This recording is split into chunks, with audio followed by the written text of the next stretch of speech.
Ukraine has launched a surprise offensive in Russia's Kursk region, using tanks and armored vehicles. This follows an earlier Ukrainian incursion in August, where they seized territory. While the Kremlin claims to have repelled the attack, Russian war bloggers suggest otherwise. Ukrainian officials are confident the offensive is disrupting Russian forces, though the full extent of its success remains unclear.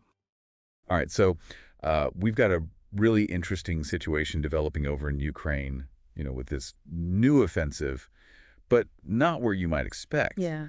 We're talking about Russia's Kursk region. Ukraine's taking the fight deep into enemy territory, and we're going to deep dive into all the different reports we have here. Right. Insider Yahoo News, NBC, they're all covering it. Yeah. And it's pretty complex. Yeah, it seems like this conflict is about to get even more complicated. Yeah, well, the timing of it all is pretty striking, Yeah. This isn't Ukraine's first time pushing into Kursk. Remember back in August? Oh, yeah, that was a big deal. It's a big deal. Yeah. Everyone was talking about it. They actually managed to capture Russian territory for the first time since World War II. Yeah, I remember that. Huge. But Russia pushed back, right? They did, yeah. They clawed back about 40% of what they lost. Okay. But Ukraine held on to a chunk of that territory. Right. And now they're pushing even further. And these aren't small-scale attacks. We're talking armored columns, tanks, even paratroopers moving through the snow. It's like they're saying, hey, we're not just playing defense. Exactly. But why Kursk?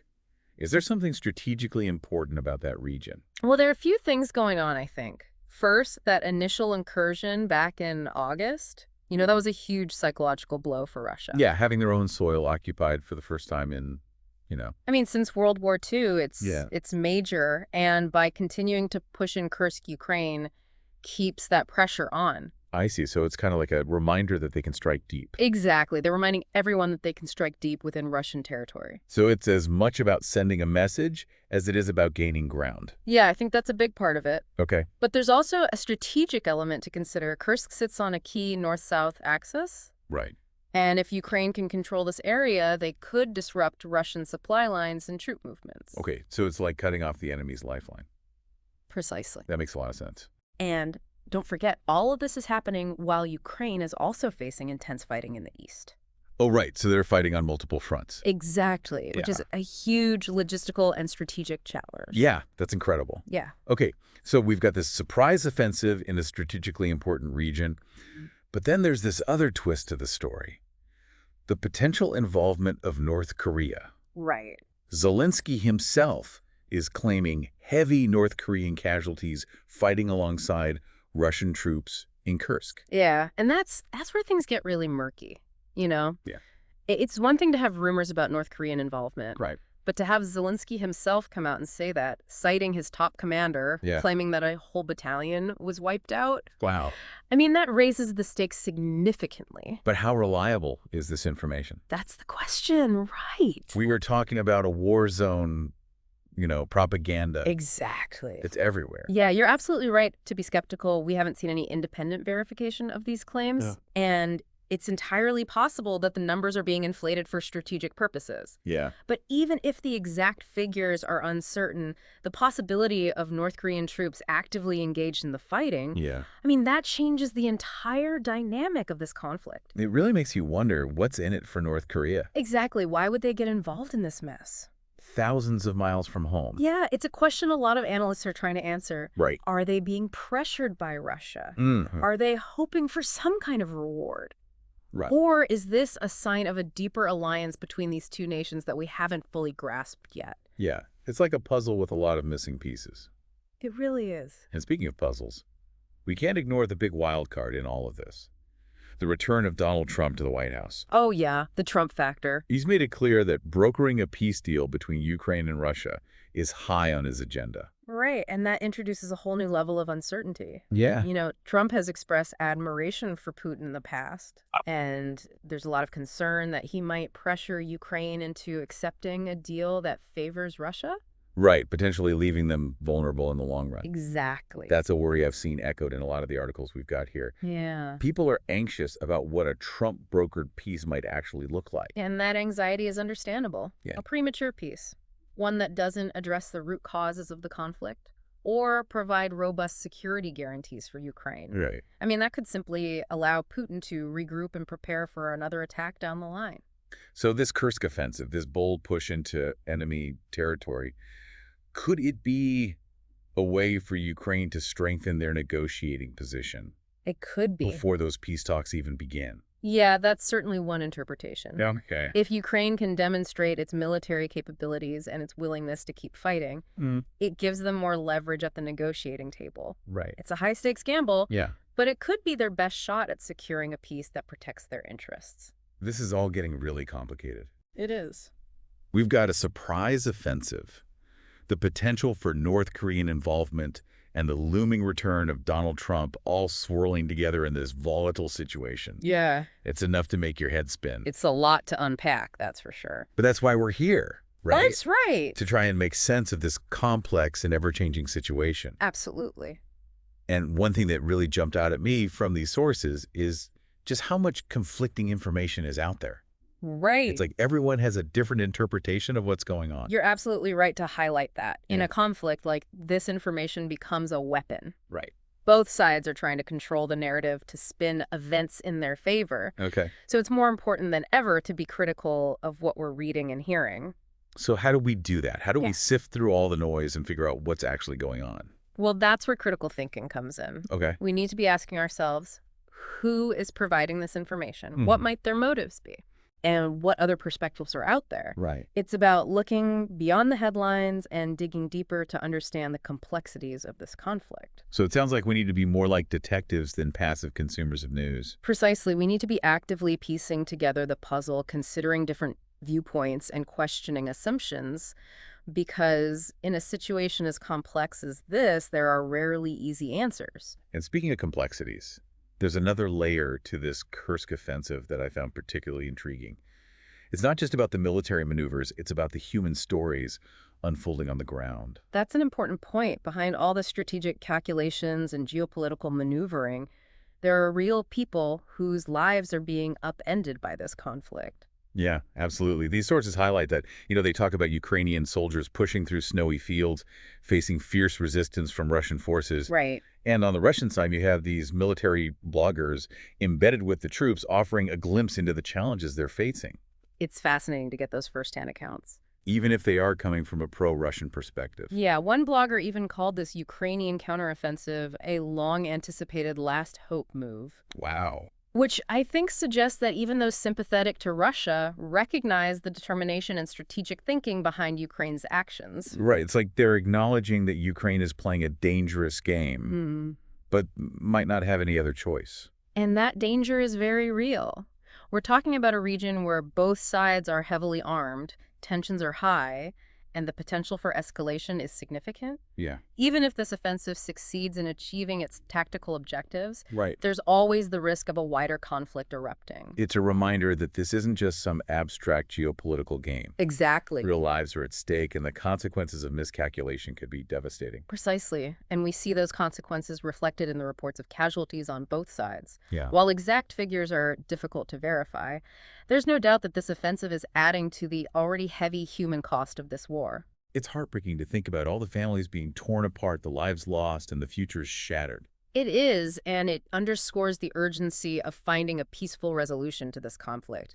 But as we discussed earlier, the path to peace is fraught with obstacles and uncertainties. Especially with the Trump factor looming over everything. Indeed, Trump's stated intention to pursue a peace deal between Ukraine and Russia adds another layer of complexity to an already volatile situation. Yeah, it's hard to predict what a Trump-brokered peace might look like. Right. Or whether it would be a lasting one. That's right. And there are valid concerns about whether Ukraine would be forced into making concessions that could compromise their long-term security. So if you're Zelensky facing this complex battlefield situation, the potential for peace talks and the uncertain intentions of a powerful ally, Right. how do you even begin to navigate all of that? That's the million-dollar question, isn't it? Yeah. He's in an incredibly difficult position, having to balance competing priorities, weigh risks, and make decisions with potentially far-reaching consequences. It's a reminder that leadership in times of crisis is a heavy burden. Absolutely. But speaking of leadership, let's go back to those reports of North Korean troops fighting alongside Russian forces. Okay. If true, what does that tell us about the kind of leader Kim Jong-un is? Well, it certainly raises questions about his judgment and his willingness to risk the lives of his own people in a conflict far from home. Right, and it also makes you wonder about the nature of the relationship between North Korea and Russia. Hmm. What are they getting out of this alliance? Yeah, some analysts speculate that North Korea might be seeking economic assistance or military technology from Russia in exchange for providing troops. So, Others believe it's more about ideological alignment, a shared opposition to the West, and a desire to challenge the existing global order. it's a reminder that this conflict has implications far beyond the borders of Ukraine. Absolutely. It's about global power dynamics, shifting alliances, and the potential for regional instability.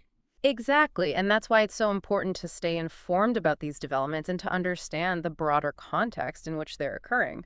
It's like trying to solve a giant jigsaw puzzle, Hmm. where each piece of information, each new development, helps us to see the bigger picture a little more clearly. And sometimes those pieces can be quite surprising, like the reports of Ukrainian forces capturing not only Russian soldiers, but also FSB agents in the Kursk region. The FSB, that's Russia's main intelligence agency, right? Yes, similar to the CIA in the United States. Okay. So the fact that Ukraine has managed to capture FSB agents on Russian soil is a significant intelligence coup. Yeah, I can see why that would be a big deal.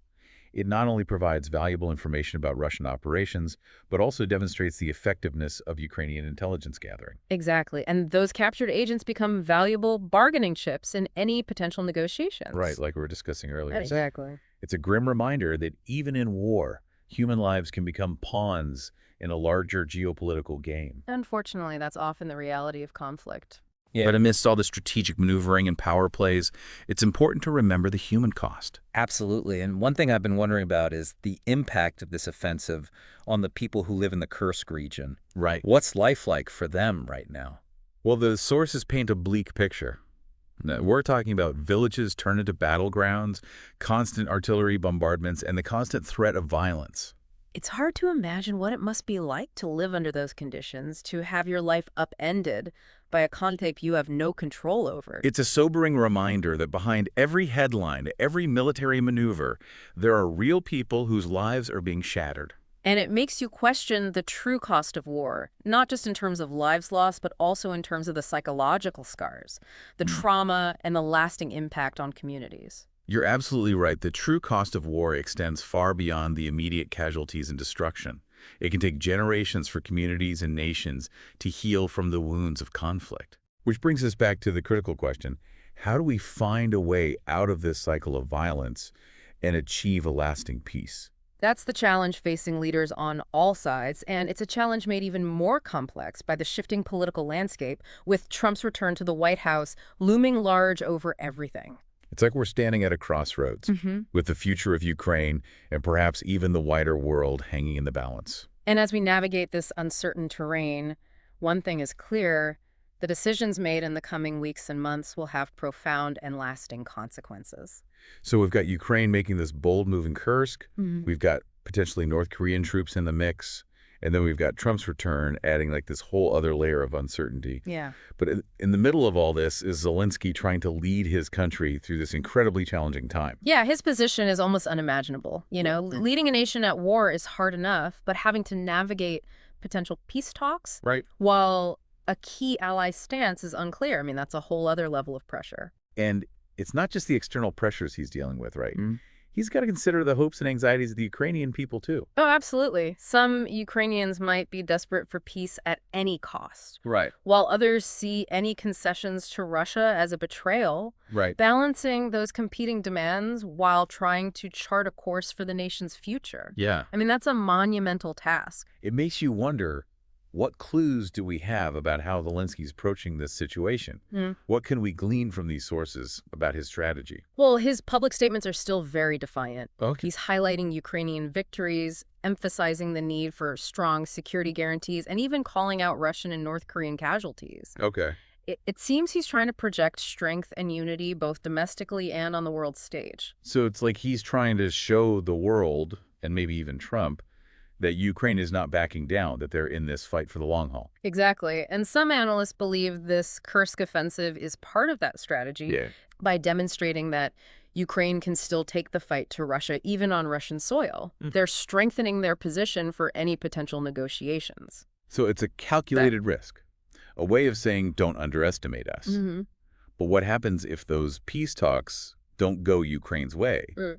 What if Trump pushes for a deal that they see as unacceptable? That's the big unknown, and it's a source of anxiety for many Ukrainians. Yeah. There's a real fear that they could be pressured into making concessions that would leave them vulnerable in the future. It's like they're caught between a rock and a hard place. Yeah. Continue fighting and risk even greater losses, or make concessions and potentially jeopardize their long-term security. It's a truly difficult dilemma, and there are no easy answers, but ultimately the decision rests with Zelensky and the Ukrainian people.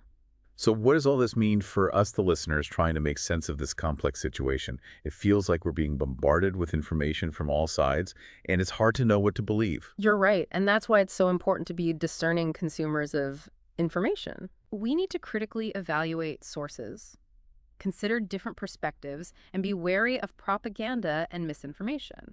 So it's not just about staying informed, it's about staying informed intelligently. Exactly. It's about engaging in critical thinking, questioning assumptions, and being willing to change our minds as new information emerges.